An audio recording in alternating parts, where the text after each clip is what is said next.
Welcome back to my YouTube channel study point, જ્યાં આપણે English ગ્રામરની સિરીઝમાં ડાયરેક્ટ ઇનડાયરેક્ટમાં આગળ વધી રહ્યા છે. લાસ્ટ લેક્ચરમાં આપણે ડાયરેક્ટ ઇનડાયરેક્ટમાં જરૂરી ફેરફાર, કોઈ પણ પ્રકારનું વાક્ય હોય, ડાયરેક્ટ ઇનડાયરેક્ટમાં જે ફેરફારો કેવી રીતે કરવાના હોય છે એના કેટલાક નિયમો જોયેલા. આજના લેક્ચરમાં આપણે વિધાન વાક્યો હોય, પ્રશ્નાર્થ વાક્યો હોય, આજ્ઞાર્થ વાક્યો હોય, ઉદ્ગાર વાક્યો હોય, શુભેચ્છા દર્શક વાક્યો હોય કે લેટ વાળા વાક્યો હોય, કોઈ પણ પ્રકારના વાક્યો હોય તો એમાં કયા પ્રકારના નિયમો એપ્લાય કરીને ડાયરેક્ટમાંથી ઇનડાયરેક્ટમાં ફેરવવાનું હોય છે તો એને આપણે જોઈએ છે.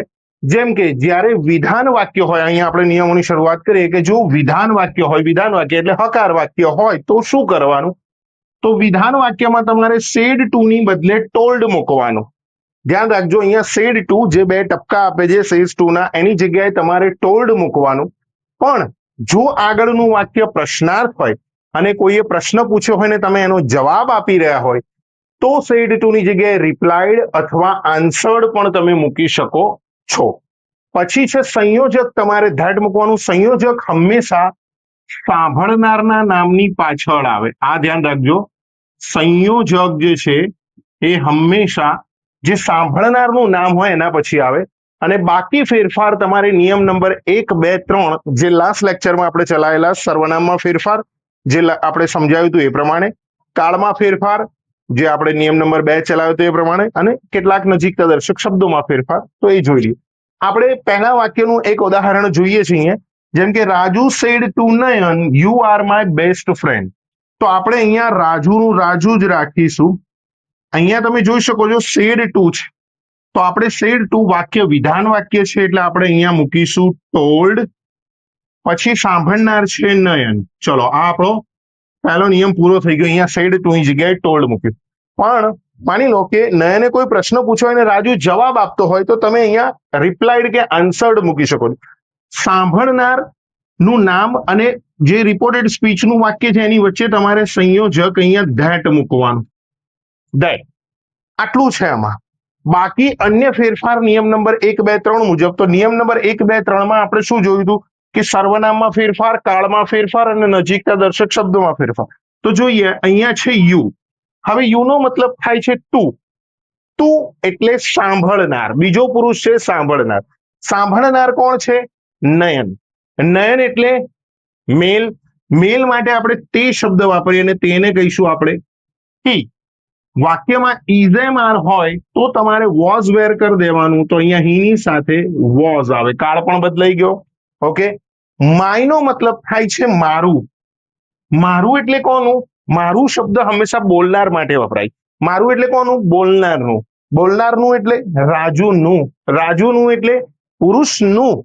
પુરુષનું એટલે પુરુષ એટલે તે થાય, પણ પુરુષનું એટલે તેનું. તેનું એટલે શું થાય? તો તેનું એટલે ઇઝ. અને બેસ્ટ ફ્રેન્ડ એમનું એમ જ રહેશે. અહીંયા તમે ધ્યાન રાખજો, આપણે જ્યારે પહેલા દિવસે સર્વનામમાં ફેરફાર, કાળમાં ફેરફાર ચલાવ્યું ત્યારે પહેલા પુરુષના સર્વનામ, બીજા પુરુષના સર્વનામ અને ત્રીજા પુરુષના સર્વનામ જેટલા પણ સર્વનામ હતા, આ બધા સર્વનામનું ગુજરાતી શું થાય એ પર્ટિક્યુલર આપણે લખાયું છે. તો જો તમારે એનું ગુજરાતી પણ તમારે યાદ રાખવું પડશે. તમે એનું ગુજરાતી યાદ નહીં રાખો, જેમ કે તે એટલે હી થાય પણ તેનું એટલે હીઝ થાય, તેને એટલે હિમ થાય, તો આ તમને ખબર હોવી જોઈએ. તો નિયમ આપણે એપ્લાય કર્યો, સેડ ટુ ની જગ્યાએ ટોલ્ડ મૂકી દીધું. સંયોજક એટલે સાંભળનારના નામ પછી ધેટ આવી ગયું. અહીંયા પછી વાક્ય જે ફેરફાર થવાના હતા એ રીતે આપણે ફેરફાર અહીંયા કરેલા છે. ઓકે. હવે માની લો આપણે એનું જે એક બીજું ઉદાહરણ જોઈએ છે કે Raju said to Rita, I am going to school. Okay. રીટાએ પ્રશ્ન પૂછ્યો રાજુને. પ્રશ્નાર્થ વાક્યનું કેવી રીતે કરવું એ પછી જોઈશું. પણ સમજી લો કે ઉપર રીટાએ પ્રશ્ન પૂછ્યો છે કે where are you going? Raju, where are you going? હવે રાજુ પ્રશ્નનો જવાબ આપે છે તો અહીંયા સેડ ટુ ની જગ્યાએ ટોલ્ડ મૂકી શકાય, પણ પ્રશ્નનો જવાબ આપે છે તો આપણે એવું લખી શકીએ કે રાજુ રિપ્લાઇડ રીટા. અહીંયા સંયોજક આવી જશે, ધ્યાન રાખજો, અહીંયા વચ્ચે આવી જશે ધેટ. હવે અહીંયા આઈ, તો આઈ એટલે હું એટલે કોણ? બોલનાર. બોલનાર કોણ છે? રાજુ. રાજુ એટલે મેલ થયો. મેલ એટલે તે એટલે ઈ. એમ આવ્યું તો વોઝ વેર માંથી વોઝ થઈ જશે. ગોઈંગ ટુ સ્કૂલ એમનું એમ જ રહેશે. તો અહીંયા વર્તમાનનું ભૂતકાળ થઈ ગયું, સર્વનામમાં ફેરફાર થઈ ગયો. ઓકે, તો આ રીતે તમે હકાર વાક્યોને ઇનડાયરેક્ટમાં ફેરવી શકો છો. ખૂબ જ ઈઝી છે. આપણે પ્રેક્ટિસમાં ખૂબ ઘણા બધા વાક્યો પણ કરીશું એટલે વધારે ખ્યાલ આવે. આગળ વધીએ પ્રશ્નાર્થ વાક્યો. તો પ્રશ્નાર્થ વાક્યોમાં તમારે સેડ ટુ ની જગ્યાએ આસ્ક્ડ મૂકવાનું અથવા ઇન્ક્વાયર્ડ મૂકવાનું. જનરલી લોકો આસ્ક જ મૂકતા હોય છે. હવે પ્રશ્નાર્થ વાક્યો બે પ્રકારના હોય છે. એક WH થી શરૂ થતા, જે who, what, where, when, why, which થી શરૂ થતા હોય. જો WH થી શરૂ થતા હોય તો તમારે સાંભળનારના નામ પછી જે સંયોજક તરીકે જે WH વર્ડ હોય, મતલબ કે હુ હોય તો હુ મૂકવાનું, વોટ હોય તો વોટ મૂકવાનું, વેર હોય તો વેર મૂકવાનું, મતલબ WH વર્ડ જ મૂકવાનું. પણ જો પ્રશ્નાર્થ વાક્યની શરૂઆત is, am, are, was, were, will, shall, can, could, should, would, may, might, must, do, does કે ડીડ થી થતી હોય, મતલબ કે WH વર્ડ નથી, તો તમારે સંયોજક તરીકે ઇફ મૂકવાનું. મેઇન વસ્તુ છે કે પ્રશ્નાર્થ વાક્યને તમારે વિધાન વાક્યમાં ફેરવવાના, મતલબ કે હકારમાં ફેરવવાના. હવે ધ્યાન રાખો કે પ્રશ્નાર્થ વાક્યમાં પહેલા સહાયકારક ક્રિયાપદ હોય છે, પછી કર્તા હોય છે. જ્યારે એને હકારમાં ફેરવો તો પહેલા કર્તા આવે, પછી ક્રિયાપદ આવે. બાકી ફેરફાર નિયમ નંબર 1, 2 અને 3 મુજબ છે. આપણે એનું એક ઉદાહરણ જોઈએ. જેમ કે અહીંયા Rita said to Nitin, what are you doing? હવે આ સ્પષ્ટ જોઈ શકાય છે કે આ એક પ્રશ્નાર્થ વાક્ય છે. મારે આનું ઇનડાયરેક્ટ સ્પીચમાં કન્વર્ટ કરવું છે. તો સિમ્પલ વસ્તુ છે કે પ્રશ્નાર્થ છે, તો અહીંયા સેડ ટુ ની જગ્યાએ હું આ સેડ ટુ કાઢીને અહીંયા મૂકી દઈશ આસ્ક્ડ. તો વાક્ય બની ગયું રીટા આસ્ક્ડ નિતિન. અહીંથી આ નીકળી જશે. હવે જોવાનું સંયોજક તરીકે શું પ્રશ્ન WH થી શરૂ થાય છે? તો હા, WH થી શરૂ થાય છે, તો આપણે એનો એ જ રાખીશું. હવે અહીંયા ધ્યાન રાખો, અહીંયા છે આર યુ. જે પ્રશ્નાર્થ વાક્ય છે એમાં પહેલા સહાયકારક ક્રિયાપદ અને પછી કર્તા આવે છે. પણ મારે એને હકારમાં ફેરવવાનું છે, વિધાનમાં ફેરવવાનું છે. એટલે હું શું કરીશ? પહેલા કર્તા લઈશ. હવે એમાંથી કર્તા છે યુ, તો યુ ને હું આગળ લઈ લઉં. હવે યુ નો મતલબ થાય તું. તું એટલે સાંભળનાર. સાંભળનાર એટલે નિતિન. નિતિન એટલે પુરુષ. પુરુષ એટલે તે. પુરુષ માટે શબ્દ છે તે, અને તેને કહીશું આપણે હી. હવે આ અહીંયા આવી ગયું, તો આ પાછળ જશે. તો આર છે, તો ઇઝેમ આર નું થઈ જાય વોઝ અથવા વર, એટલે અહીંયા આવશે વોઝ, અને અહીંયા થઈ ગયું ડુઈંગ. સિમ્પલ. આ વાક્ય હવે વિધાન વાક્ય બની ગયું છે. તો Rita asked Nitin what he was doing. આગળ વધીએ. આપણે બીજું એક ઉદાહરણ લઈએ જેમાં WH નો ઉપયોગ થતો ન હોય એવું એક વાક્ય આપણે અહીંયા લેવાનો પ્રયત્ન કરીએ. જેમ કે રાધા said to Mohan,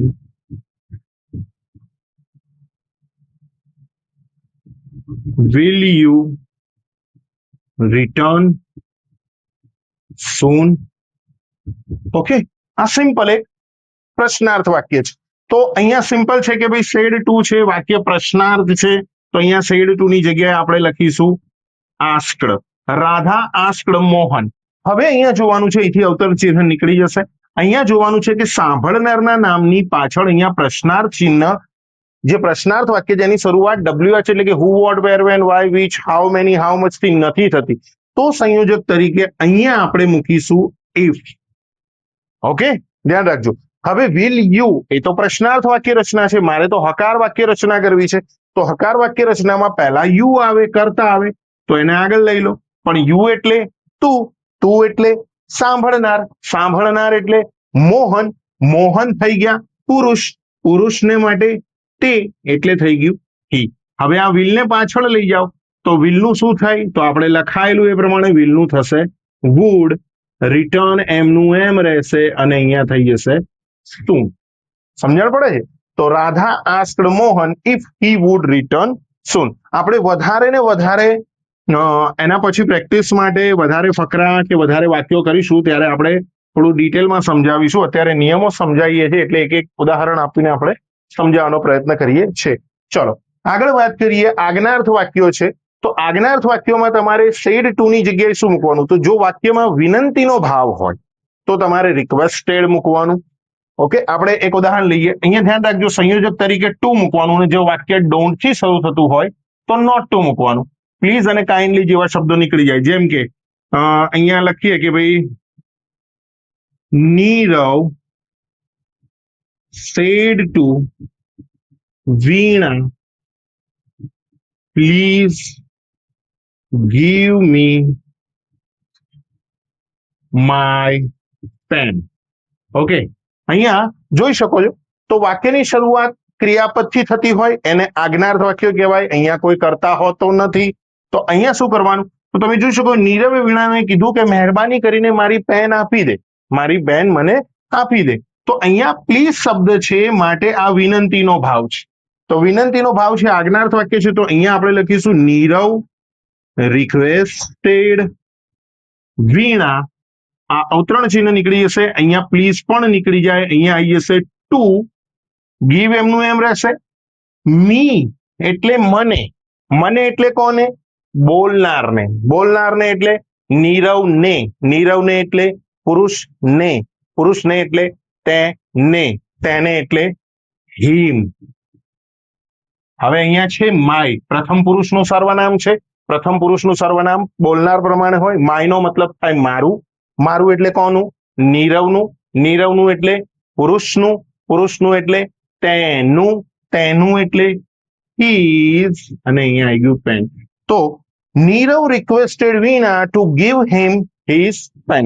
તો જોઈ શકો છો અહીંયા તમે આજ્ઞાર્થ વાક્ય છે, વિનંતીનો ભાવ હતો એટલા માટે અહીંયા આપણે રિક્વેસ્ટેડ મૂક્યું. પણ સમજી લો કે અહીંયા એક બીજું વાક્ય લઈએ. હવે એ જ રીતે જો વાક્યમાં આદેશ એટલે કે હુકમ હોય, કમાન્ડ હોય, તો તમારે એની જગ્યાએ ઓર્ડર્ડ મૂકવાનું. જેમ કે master said to the servant,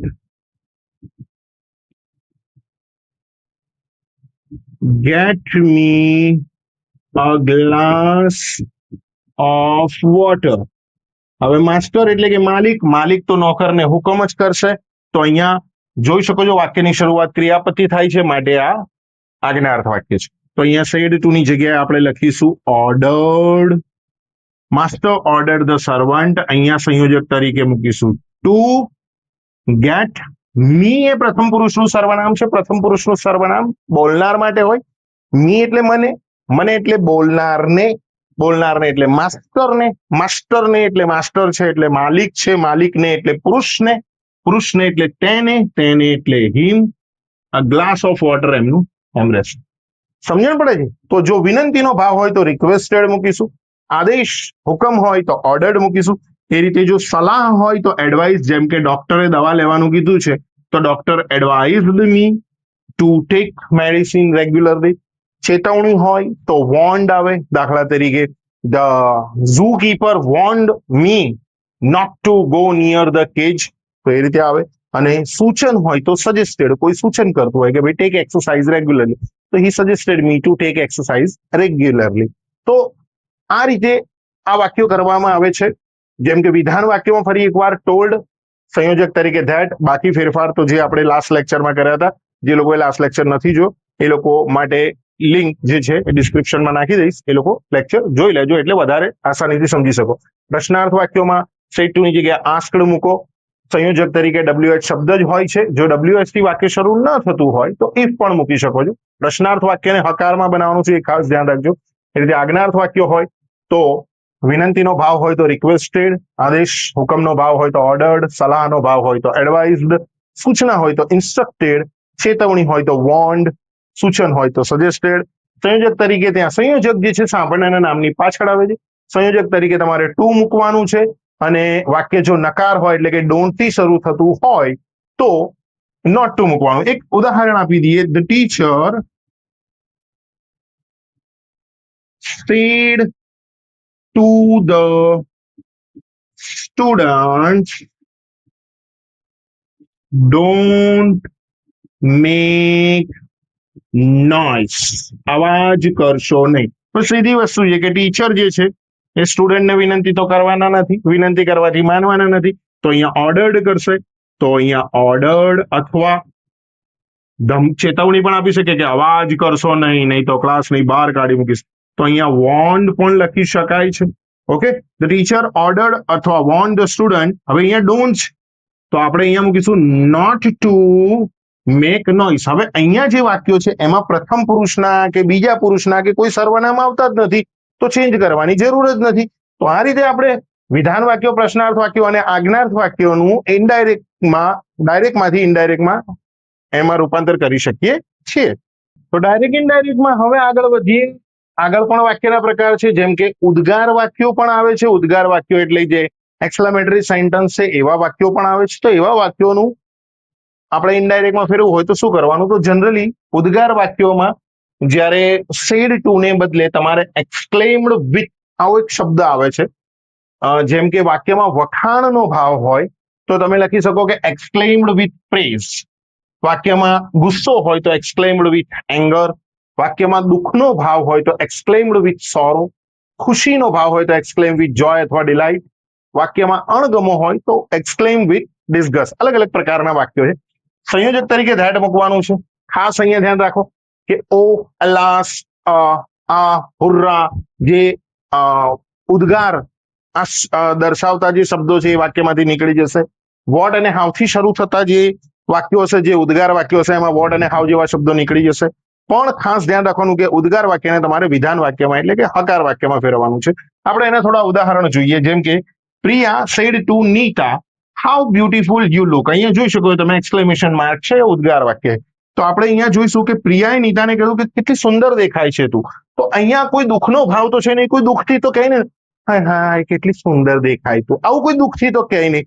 કોઈ વખાણ કરવાના હેતુથી જ કહેતું હોય તો અહીંયા સેડ ટુ ની જગ્યાએ આપણે અહીંયા લખીશું પ્રિયા એક્સક્લેમ્ડ વિથ વખાણનો ભાવ છે તો પ્રેઝ. હવે અહીંયા સંયોજક મૂકીશું ધેટ. અહીંયા સાંભળનારનું નામ આપણે નથી લખતા, લખવું હોય તો લખી શકાય exclaimed to Nita with praise that. How નીકળી જશે. વાક્યને તમારે વિધાન વાક્યમાં ફેરવવાનું છે. વિધાન વાક્યમાં ફેરવવાનો મતલબ છે તમારે વાક્યમાં પહેલા કર્તા શોધવો પડશે. આ કર્તા છે નહીં તો યુ કર્તા છે, પછી ક્રિયાપદ છે એટલે પહેલા આ બે શબ્દો આવશે. તો યુ એટલે તું, તું એટલે સાંભળનાર, સાંભળનાર એટલે નીતા, નીતા એટલે તો થઈ ફિમેલ, ફિમેલને આપણે તેણી કહીએ અને તેણી એટલે શી. એના પછીનો શબ્દ છે લુક. તો લુક એ વર્તમાન કાળ છે, વર્તમાનને ભૂતકાળમાં ફેરવો તો અહીંયા થઈ જશે લુક્ડ. અને હવે હાવ તો નીકળી ગયું તો વધીશું બ્યુટીફુલ. તો શી લુક્ડ બ્યુટીફુલ. અથવા એવું પણ લખી શકો કે શી લુક્ડ વેરી બ્યુટીફુલ. તો આ રીતે તમે વિધાન વાક્યમાં ઉદ્ગાર વાક્યને ઇનડાયરેક્ટમાં ફેરવીને કરી શકો છો. એક બીજું ઉદાહરણ આપણે જોઈએ. જેમ કે the boys said to the coach, hurrah, we have won the match. આપણે મેચ જીતી ગયા છે. તો જોઈ શકો છો તમે, છોકરાઓએ કોચને કીધું કે યે આપણે મેચ જીતી ગયા છે. તો સીધી વસ્તુ છે કે જયારે તમે મેચ જીતી ગયા હોય તો દુઃખનો ભાવ તો હોય ને, હે મેચ જીતી ગયા એવું ના હોય, ખુશીનો ભાવ હોય. તો અહીંયા તમે સેડ ટુ ની જગ્યાએ શું લખશો? અહીંયા આપણે વાક્ય બનાવીશું ધ બોયઝ એક્સક્લેમ્ડ વિથ જોય. હે ને, ખુશીથી કીધું. સંયોજક મૂકીશું ધેટ. હવે આ હુર્રા નીકળી ગયું. હવે અહીંયા તો વાક્ય વિધાન જ છે, વાક્યની શરૂઆત કરતાથી જ થાય છે. તો અહીંયા છે વી. વી એ પ્રથમ પુરુષ છે. પ્રથમ પુરુષ એટલે બોલનાર, બોલનાર એટલે છોકરાઓ. એક છોકરાને આપણે તે કહીએ, પણ બહુ બધા છોકરાઓ હોય તો તેઓ. તેઓ એટલે ધે. હેવનું થઈ જશે હેડ. વનનું વન જ રહેશે, ધનું ધ રહેશે અને મેચ.